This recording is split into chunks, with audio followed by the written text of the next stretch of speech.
Hey, everybody, what's going on? Jeff Rieger, another episode of the Daily Ticket. This one for Monday, October 30th, 2023, the day before Halloween. The day that the Lions play the Raiders. It's going to be a scary game down at Ford Field. Do you have any idea what happened yesterday? Yesterday was a fantastic day for the Lions. Just an unbelievable day for the Lions, and they have yet to even play. The Vikings lost Kirk Cousins. It's not great that he blew his Achilles, but the Vikings had won 3 in a row. They were sort of kind of trying to be a threat for the Lions in the NFC North. They lost their quarterback. They're done. I don't want to be crass about it, but they're done. The Niners, remember the Niners? Oh my goodness, the Niners, they're so scary. They've lost 3 in a row. And Brock Purdy, by the way, looks like a human being now, doesn't he? I kind of feel it struck midnight for Brock Purdy. And the Eagles won yesterday. They beat the Commanders 38-31, I think the final was. But have you seen their remaining schedule for the next 5 weeks? They play teams that are a combined 31-13. So they're going to lose. So if I'm the Lions, I make a splash at the deadline, and I go get that top seed in the NFC. Because the Lions currently are the second best team in the NFC. So I'm thinking about this. I'm thinking about all this stuff. Driving around yesterday, right? And I'm like, wow, Lions are in great shape here. This is unbelievable. And of course, the first thing that pops into my mind, I wonder how all the SOL people are feeling. I wonder how all the people, the haters, the SOL lovers, the people that believe the other shoe is going to drop, I wonder how they feel right now. So then I thought of this great idea. Why not bring one of them on the show before Monday Night Football? Let's get their point of view. Because I think we all wonder, why do you continue to dislike the Detroit Lions? So who better to bring on the show than an expert in SOL? In fact, a couple of years ago, I think it was a couple of years ago, I was driving around, had my daughter in the car. I was listening to Brian Chapman. 97 won the ticket. I love Brian. He does a great job. And he started his show with this. Let me play this for you. Listen. Good drum beat. S-O-L. S-O-L. S-O-L. This is how he started his show. S-O-L. S-O-L. S-O-L. It's well put together. You fired up yet? Wow. So let's go ahead. Let's bring Brian Chapman in, shall we? There he is. Look at him.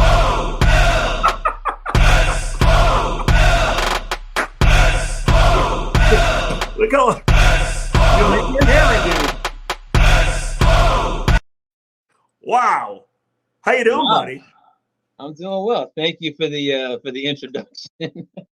Yes, Brian Chapman joining us here. Hold on a sec. Let me do you some justice here. There we go. Brian SOL Chapman joining us. And you heard what I said, Chappie. And you've been doing radio in Detroit for a long time. You got a great show. You're one of my all-time favorites. I mean, you know this. I remember one time I was driving around listening to you because my dog hates fireworks on the 4th of July. And your show soothed my dog, Bouncy. So thank you for that. Yes. You know, according to a lot of the ticket textures, my show soothes them as well as they fall asleep to me. Well, you know what? I get that too, so don't worry about it. But I think people know you as Mr. SOL. I mean, hell yeah, I got the shirt right. Did you have to have that custom made, by the way? Brian Chapman, I did not have it made. A couple of years ago for Christmas, my sister made that shirt for me, and she gave me a white one with the blue letters that you see. There's also a blue one with white letters. So for home games, I wear the blue one. For white ones, for road games, I wear the white one.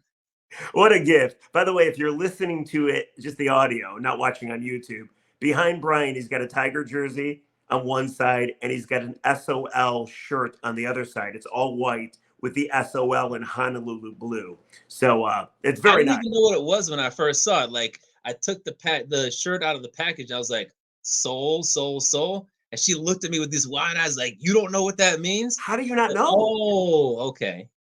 Is there any truth that you got a tattoo of SOL? I've heard this. I don't have any tattoos, so that's a I wanted to believe it. So listen, I did a podcast the other day I think it was last Tuesday, maybe Wednesday.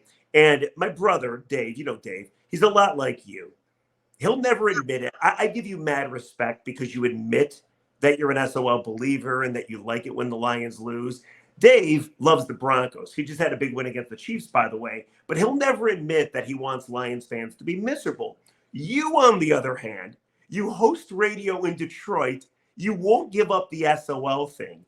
And I think it's safe to say that you love when the Lions lose. My question to you is why? Because don't you think the fan base has been through enough that don't you want to see them happy? Well, look, it's not up to me to make them happy. That's number one. It's up to the team to make them happy. And when the team goes out there and does what they've done for the first 6 weeks of the season and goes out to a 5-1 start, beating the Chiefs, that's what makes them happy. It's not up to me. And so, obviously, as you know, we form our opinions based on what we've seen. And it's not just based on what we've seen in the first 6 games of this year. It's what we've seen for years in the case of the Lions. And we've seen so many times this team has pulled the rug out from underneath the fans and left them sad. You know, for me, when it comes to wanting the Lions to lose or anything like that, like it's funny to me when the Lions lose because they don't lose in general like so many other teams, so many franchises do throughout the years. And this is how like the whole SOL thing really has meat on its bones. They lose in crazy ways. They They do. blow big leads. They have weird rules named after them. And, you know, back when I was a fan, that stuff was agonizing to me. But it's funny to see, well, how are they going to blow it this time? How is Lucy going to pull the football away this time? And, you know, for the fans, obviously it sucks whenever your favorite team loses, especially if you're like really, truly, passionately behind them. But as an outsider, now like kind of an insider outsider, Right, right. like as an outsider, it's funny to watch the fan base believe this time is really different, only to find out time and time again whether it's we got the Patriot way this time, or we got a real quarterback this time, or we got a coach that's been to a Super Bowl. Every single time proved to not be different. But this time, you'd even have to admit that it's different, wouldn't you? I mean, I set up the scenario at the very start of this podcast. You're looking at a 5-2 football team. Their schedule is cake moving forward. The Right? division is theirs. Right. It would take even more than SOL power for them to blow this, at least in my opinion. So two things. One thing when it comes to the same old Lions is you always have to revert back to history. And this is not the first time the Lions have had a good start to the season.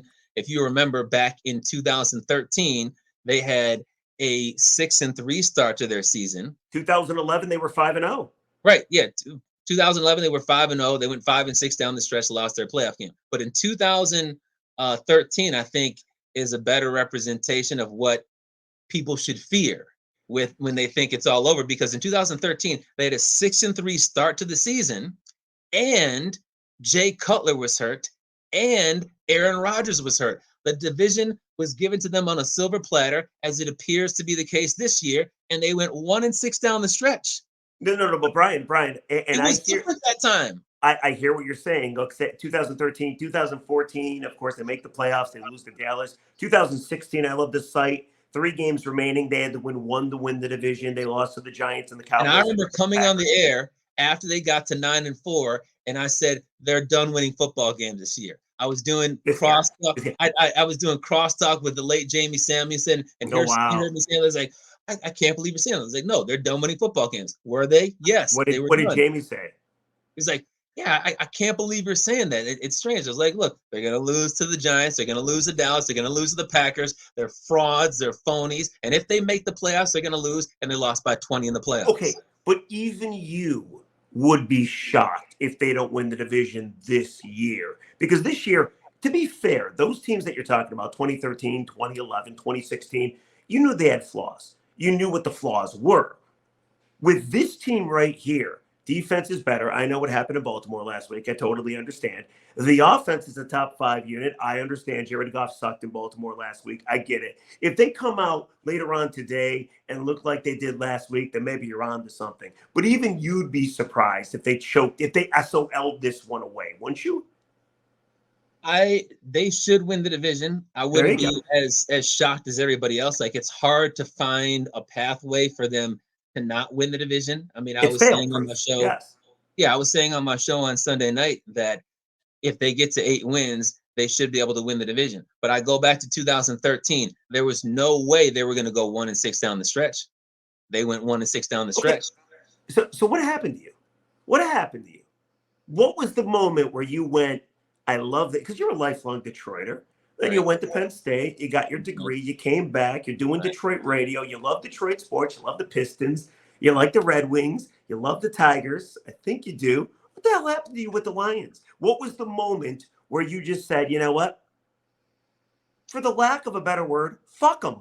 I'm going to start hating this team and rooting for their demise, even though the people that you broadcast to, they love this team.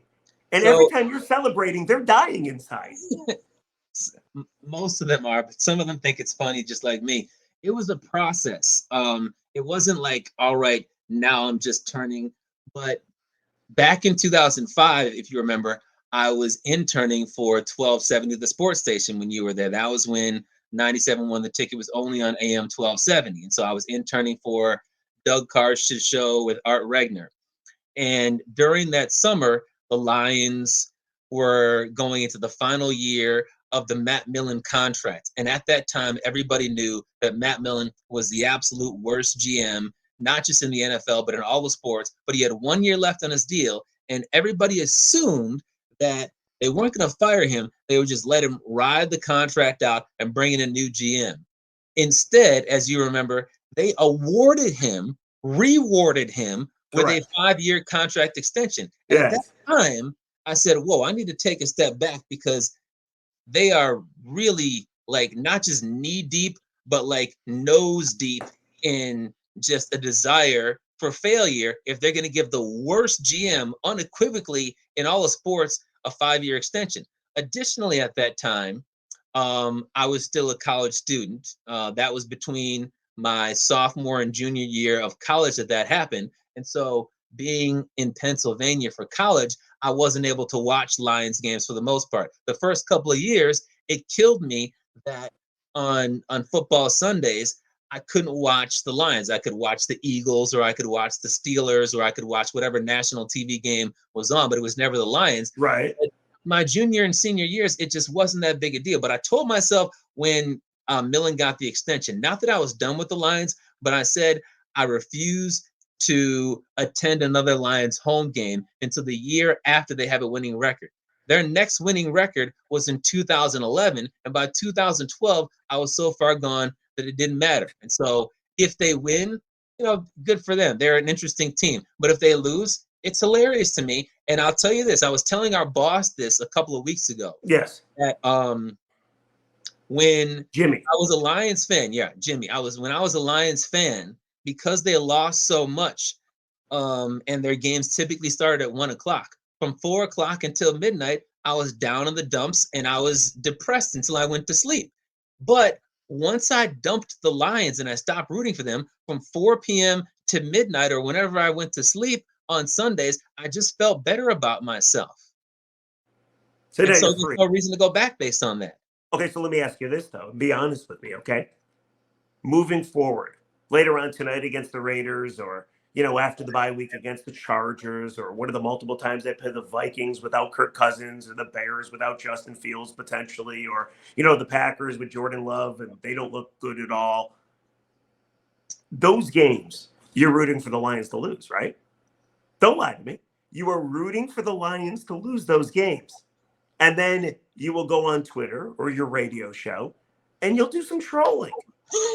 That is your agenda. Am I wrong about this? You're Because I've probably done it not too. I've done it too. I root for radio sometimes. Back when wrong. I was doing the postgame show, when our station did not have the Lions, they were atrocious. Patricia was the head coach. I rooted for them to lose every game because angry Lions fans are better on the radio than happy Lions fans. But the team wasn't going anywhere, right? They deserve to be bashed. This team doesn't deserve to be bashed. This team deserves to be praised, I feel. Even though they lost to Baltimore. I get it. You're going to bring that they up. deserve to be praised, and I've been giving them lots of praise. I said if they lost to Baltimore, which I expected them to do, it wouldn't be that big of a deal. Obviously, when you lose by 32 points, that kind of tests you. And I even said on my show on Sunday that it's not a must-win game for them against the Raiders simply because there's no threat in their division, and they could get to 8-9 and still win the division. But I mean, the one thing that I think people have a real issue with, and I have an issue with them when it comes to like people saying, "Why do you keep on saying they're the same old lies when they're clearly different?" Is They that are different this year. okay? So people like you, I'll just say that as opposed Yeah, to that's fine. Come at me. So the issue that I have is, especially since you're older than me, you're over 50, Yes. aren't you? How dare you? I'm 48 years old. Okay, Over 50. What an absolute. I should hang up on you right now. What a sure. I look okay, good though, don't I? you're closing in on 50. What Anyway, are I got you? What are you? 39. Oh, you got your whole life ahead of you. I wish I was Yeah. in my 30s still. But So anyway, go. yeah, I mean, the issue is that people say, how can you not say that this is different? And for people that have been around for multiple decades, even if it's just a 25-year-old, I say shame on you, the Lions fan, to go through all of the agony and pain that this team has put you through for years and years and years, and say that after 5 or 6 or 7 games that everything's completely different, because you've seen collapses year after year, decade But after they've decade, and then you're going to sit here and say, "Oh, they got a nice 5-1 start, less than halfway through the season, therefore it's 5-2. over." But Okay, Brian, I know what you're saying, and I totally get it. And I know I'm going to sound like one of the people that you do on your radio show that calls in, right? And by the way, don't ever accuse me of not ripping on the Lions, because the Lions kicked me off their network because I said I wanted them to go 0-16. Okay, so I've had my fair share of run-ins with the organization boo-hoo. too. But I feel I've only trashed them when they deserve to be trashed. You're different. You're still rooting for them to lose. And when you say, "Well, you can decide in 7 weeks," yes, you can decide in 7 weeks, because this And team right here and the surrounding situation with every other team in the NFC, you can definitely say this team not only should make the playoffs, but they should win a playoff game. They'll win the division. Hell, they should be hosting the NFC title game. They should get the 1 seed. okay, see, I mean that's obviously going multiple steps too far. Now, I No, mean, no. when it comes to whether or not you or somebody else wants to hold an opinion, that's fine. But a lot of folks will come to me and say, "You need to have my opinion. You need to have my opinion of this team is fundamentally different." And by fundamentally different, it's Sure. you need to stop. You need to say that SOL is dead. And I say no, it's SOL until proven otherwise. And for me, proven otherwise does not mean a 5-1 or a 5-2 start. I get it. I get it. But don't you seem silly still throw in the here? I'll do it for you. Let me find it. Don't you seem silly still doing this? If I can find it. I mean, honestly, if you want to bring it back, once they start losing or if they fall in the toilet, I totally understand. But when they've started the way they started, there's no reason to bring up SOL. Here, do it with me.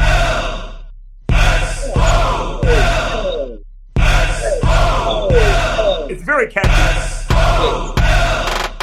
No, like Anyway. I get it, because people want it to be over with. People want it to be done. People are sick and tired of this. It's been one playoff win in 66 years, and I get that you get a little bit of taste of something, and you say, "Okay, finally, it's over." But I continue to say that the bar should not be just let's get off Yep. to a cute little start, and all of a sudden everything is different. Because guess what?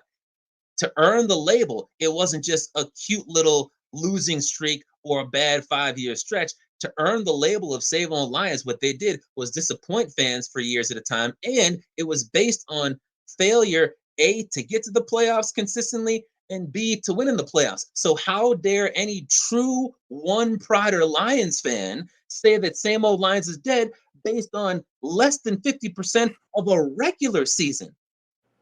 A regular season. Okay. We got a couple more minutes with Brian Chapman from 97 won the ticket. I need you to give me, and I'm not going to change your mind. I think you should drop the entire SOL thing until they prove that they're SOL, which I don't think they're going to do this season. And I know you're shaking your head. I get it. But give me the ultimate SOL situation then. Give me the ultimate SOL experience that would make you so giddy you'd go on the radio and you laugh at everybody, because that's what you would do. That's why people dislike you, because you're laughing at their pain. Just because you got away with their pain, you're a quitter. You're a quitter. They've Yes. stuck with the pain. They've Yes. continued to get burned and tortured by this by this franchise. And it's going to be more special to them if it actually ever comes to fruition. And it could come to fruition this year because they seem like a legitimate team. So what's your, I know you fantasized about this. What is the ultimate situation that would get you so excited? First of all, quitting isn't always bad, because if your wife is cheating on you and gambling tens of thousands of dollars of your shared money away and you quit on the marriage, that's probably a good thing. And I think a lot of Lions fans, by the way, feel like that over the years. Is she winning when she's gambling or no? No, I said gambling it away. Oh, so she's a bad gambler. Yeah, okay. Yes. Yes, if she's gambling tens of thousands of dollars away per month and cheating on you, it's okay to quit. Right. Yes, But in terms it's of okay to quit drugs too. But yes, go on. Yeah. Give me your ultimate SOL situation. What you would love to see. I mean, either way, I'll be fine. But the ultimate SOL for this year is potentially already up on a tee. They started out 5-1. People started talking when they were 5-1 about, you know what? Let's just focus on what the Eagles are doing in the 49ers, number 1 seed. And I'm sitting there thinking, like, when's the last time you guys been to the playoffs? When's the last time you won a playoff game? It's like living under a bridge, and then somebody gives you a ranch, and you're like, let's focus on the gated community of $6 million houses. Like that's nice, but like let's build up some credit first. Let's show that you can pay your mortgage on a regular basis. But it would be basically what's happening right now: a 5-1, 5-2 start. There's no sign that things are going to collapse, and then all of a sudden, just like in 2013, you can't win a game. That year, Stafford had 14 interceptions down the stretch. Yes. Goff came into this year potentially with a chance to break the record for consecutive passes without throwing picks. Maybe he starts doing that. You already have Kirk Cousins going down with an injury, and it just seems like there's no path forward for them to come any worse than first place in the division. And then somehow, some way it happens. Maybe it's who would it be? I don't know. And you know what? Maybe it is that they win the division because they've won the division before while still being the same old Lions. And then they collapse in the home game at Ford Field that people have been waiting for. The great thing about SOL is that we don't know what's going to happen next, except that it always ends in failure. So you still believe SOL is alive? Like, I believe SOL is torture. I believe SOL is on life support. I think SOL is lying in a hospital somewhere in his last days. But you believe SOL is on vacation in Boca maybe, and all of a sudden it's going to sweep in and do what it's always done. Look, maybe this is the year that it dies, but for me, it's not SOL until Jeff Rieger takes me onto his podcast and chastises me, or I get enough nasty ticket texts or tweets. It's not SOL until they get to a 5-1 start, because that's happened before. It's not SOL until they get to the playoffs. And I'll tell you this, it's not SOL until they win a playoff game, because they did that one time in 1991. Moving the goalposts. No, I'm not moving the goalposts. And what kills it? I haven't pinned to my Twitter account what the criteria are, but it's SOL until proven otherwise. So what kills it? Real quick, what kills it? One of two scenarios has to happen. One is obviously they win the Super Bowl. Even if they come back the next year and go 0-17, you win the championship and SOL is dead. The other one is basically like the Los Angeles Clippers standard, because, you know, even though we got a 9-year difference, we know that back in the 90s, people weren't talking about the Lions as the worst franchise in all sports. It was the LA Clippers. Right. Elgin Baylor was the GM. That's right. But what have they done to get rid of their stigma? They didn't win a championship. They've never even been to the NBA Finals. They were a consistent playoff winner. You look at the last 13 years, they've won 10 playoff series. So the Clipper standard is in a 5-year span, win 3 playoff games, all not in the same year. You do that, and you're a consistent winner without even having to get to a championship, and SOL is dead. Is that fair?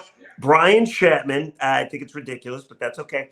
Brian Chapman, listen to him on the ticket. Brian, I got like two more quick things for you before you leave us, okay? Because you're a big Penn State guy. You went to Penn State. You graduated from Penn State. You We got are. one of their very expensive degrees. And I know you're going to go to the Michigan game in Crappy Valley. I mean, Happy Valley on November Chappie 11th. Valley.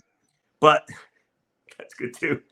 The, the big news though of yesterday was we found out two things. Jim Harbaugh had his contract extension rescinded by, I would assume, the Board of Regents. So apparently he was going to be the highest paid coach in entire college football. That's not going to happen anymore because of the cheating scandal. And the other thing we found out earlier in the day that the NFL Network had was that the NFL is thinking about not allowing Jim to come to the NFL as a safe haven, essentially making Harbaugh serve his suspension in Michigan. Now, I have no idea how the hell they can do that. What? If an owner you didn't see this? If an owner Come on. wants to hire Jim, they should be able to hire Jim.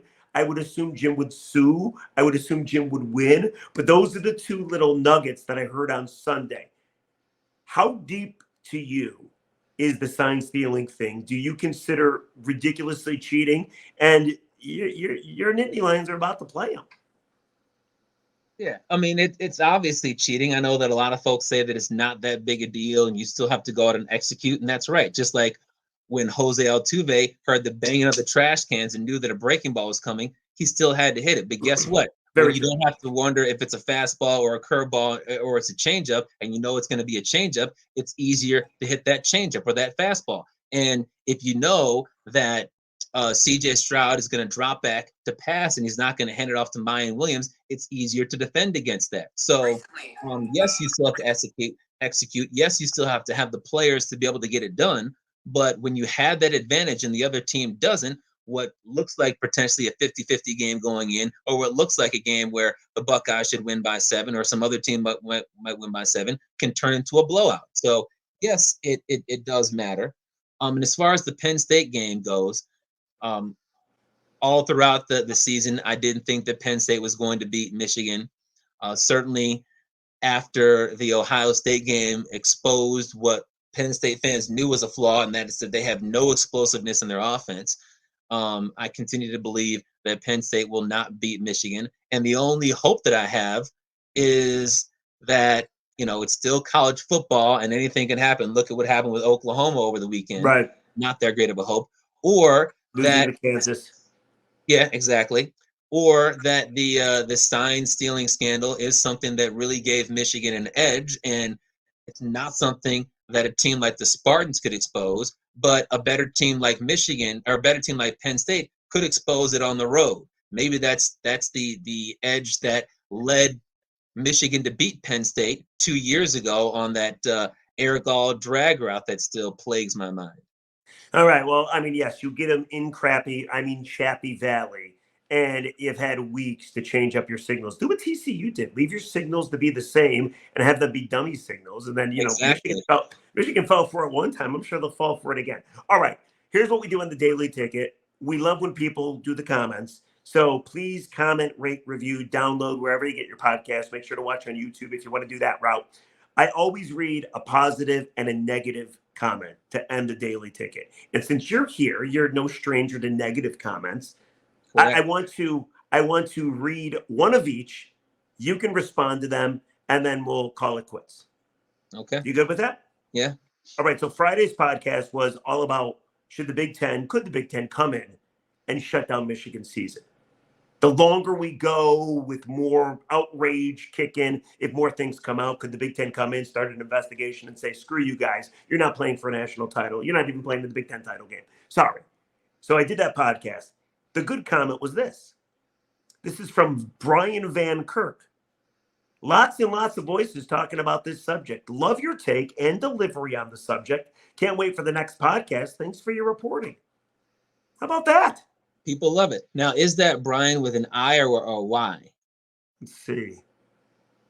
I just lost it, but hold on. Y. Oh, here we go. It's a Brian.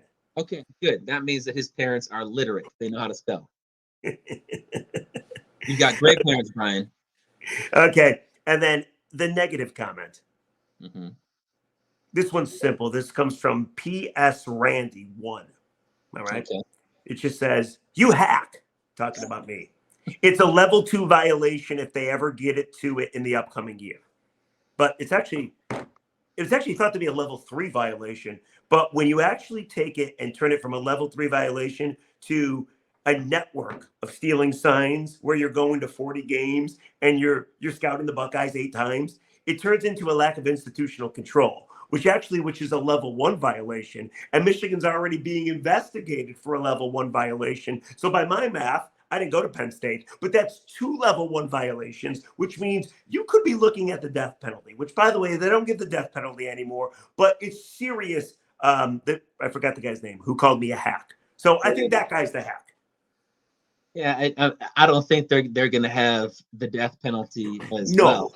But it's a hell of a lot more serious than that individual wants to allude to or let on.